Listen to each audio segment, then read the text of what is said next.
I just thought I'd do a follow-up video while I'm back in the car on yesterday's video on the Quartering and about how he said that Comicsgate stagnated because it stopped going after mainstream comics. I got a response from someone called Comic Lion. Thank you, Comic Lion, for leaving such a detailed rebuttal. It's it's good on YouTube. You can have longer discussions. I'm not really used to hearing the arguments from the other side. And when I say other side, I don't mean people who think that Comicsgate is a alt-right misogynist group of racists. I mean people who have genuine arguments against either what it is or what it's become. So yeah, Comic Lion left a really detailed answer to what I was saying in that video, disagreeing and giving their points as to why they think, presumably why they think Jeremy is correct. So they started off by saying, so Comicsgate was wrong to stop criticizing the mainstream. They said we should have Comicsgate should have kept its boot on the neck of the mainstream. I don't really think it ever had its boot on the neck of the mainstream. Yeah, I don't ever think it was large enough or in any position to really strike a fatal blow to the mainstream industry at any point. But to his point, I mean, yeah, CG should still criticize mainstream comics, and a lot of people are, so I'm not really sure. I don't think that ever actually stopped. Maybe it stopped becoming the main focus, but I don't think people involved ever actually stopped criticizing the books. Your boy Zach, that's what he does every day, 3 times a day. So I'm not really sure that if we had have kept that up full steam, everyone doing it, I don't really see that it would have had any much more of an impact than it did, whatever that impact was. But back to my point in the original video was that the reason, one of the reasons that we were criticizing the mainstream in the first place was because they were acting so terribly. Now, if they stop acting terribly, should we continue going after them? And my argument is no, we shouldn't. Comic Lion then went on to say what Jeremy wanted, rather than to take down the industry, was to organize formal boycotts to force the companies to, through financial pressure, to change the content, to improve the content. Isn't that what a lot of us are doing anyway? I don't buy any mainstream books anymore. I only buy independent, and I know a lot of people are the same. I'm not sure what impact it's having. I don't know if every single person who was aligned with Comicsgate or agreed with what they were doing, if they agreed to boycott, I'm not convinced it would have had any much more of an impact than we already did. At this point, I don't really think DC or Marvel care all that much whether or not we buy their books. At least that's how it looks like to me. But Comic Line gave me some points as to why they think that we didn't get the boycotts that, in their opinion, we should have been going for. And one of them was that people like Yellow Flash still wanted their Spider-Man comics no matter what. Whatever people want is what they want. all anyone can ever do is present their argument, and people will either listen to it or they won't. CG made its case back in the day as to what was wrong with these books and what needed to change.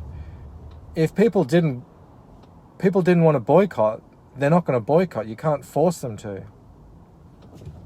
Another reason he said is because your boy Zach secretly still wants to work at Marvel.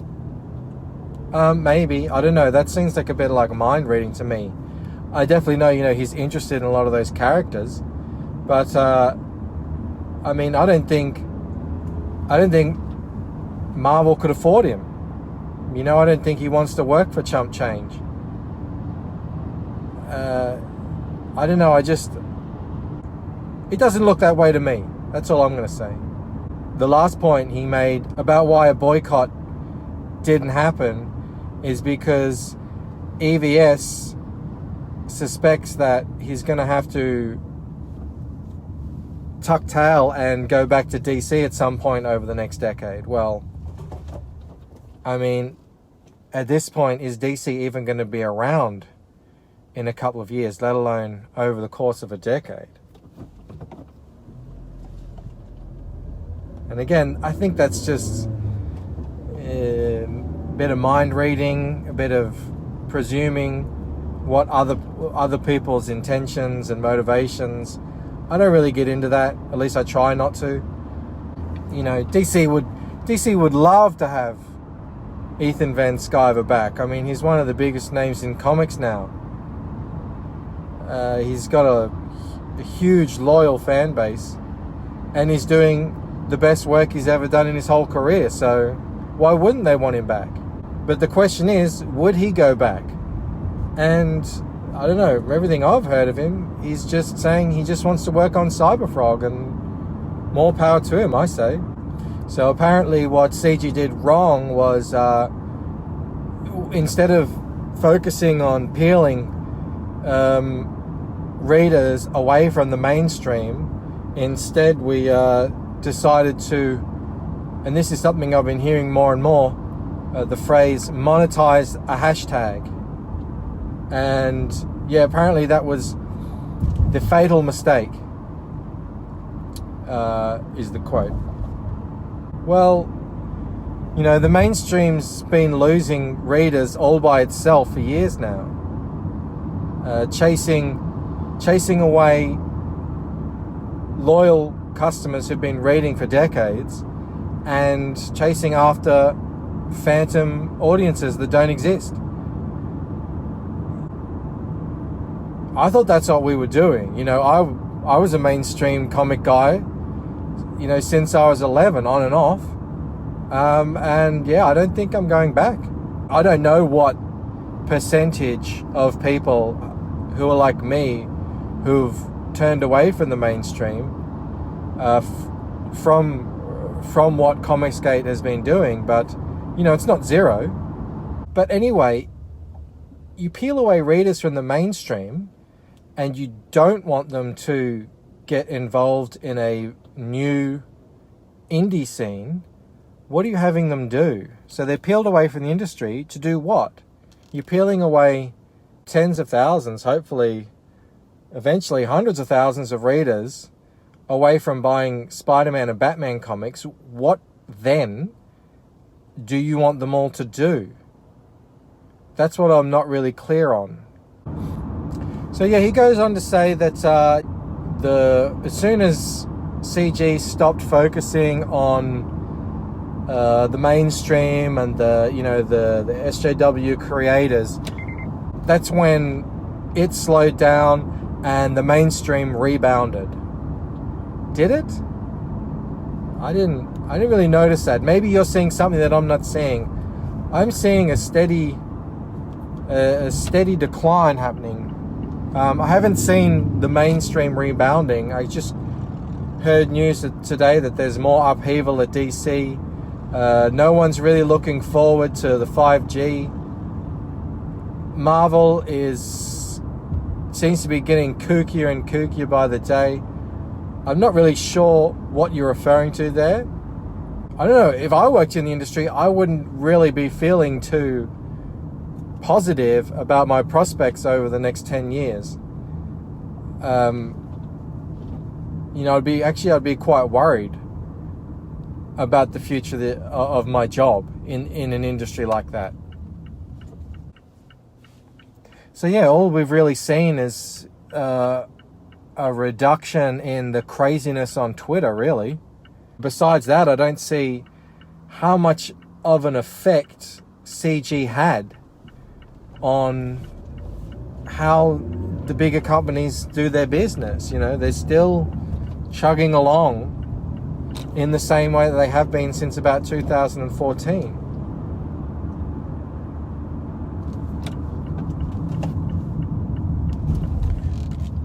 Which to me seemed, like I said, seems like a bit of a steady decline.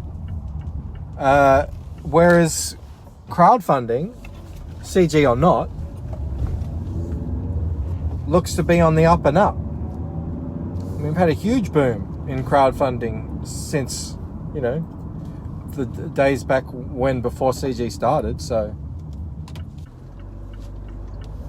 he also said that ultimately what Ethan Van Sciver wanted was to, by monetizing a hashtag, keep it small enough, keep it manageable enough so that he could control it. This is conspiracy theory thinking to me. This is just, it seems to me that if I were Ethan Van Sciver, I would want the Comicsgate friendly audience as large as possible, because that directly impacts his bottom line, surely.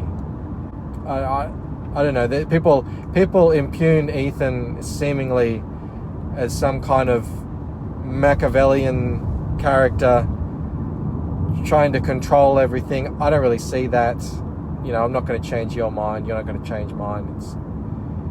It just seems like, again, more mind reading.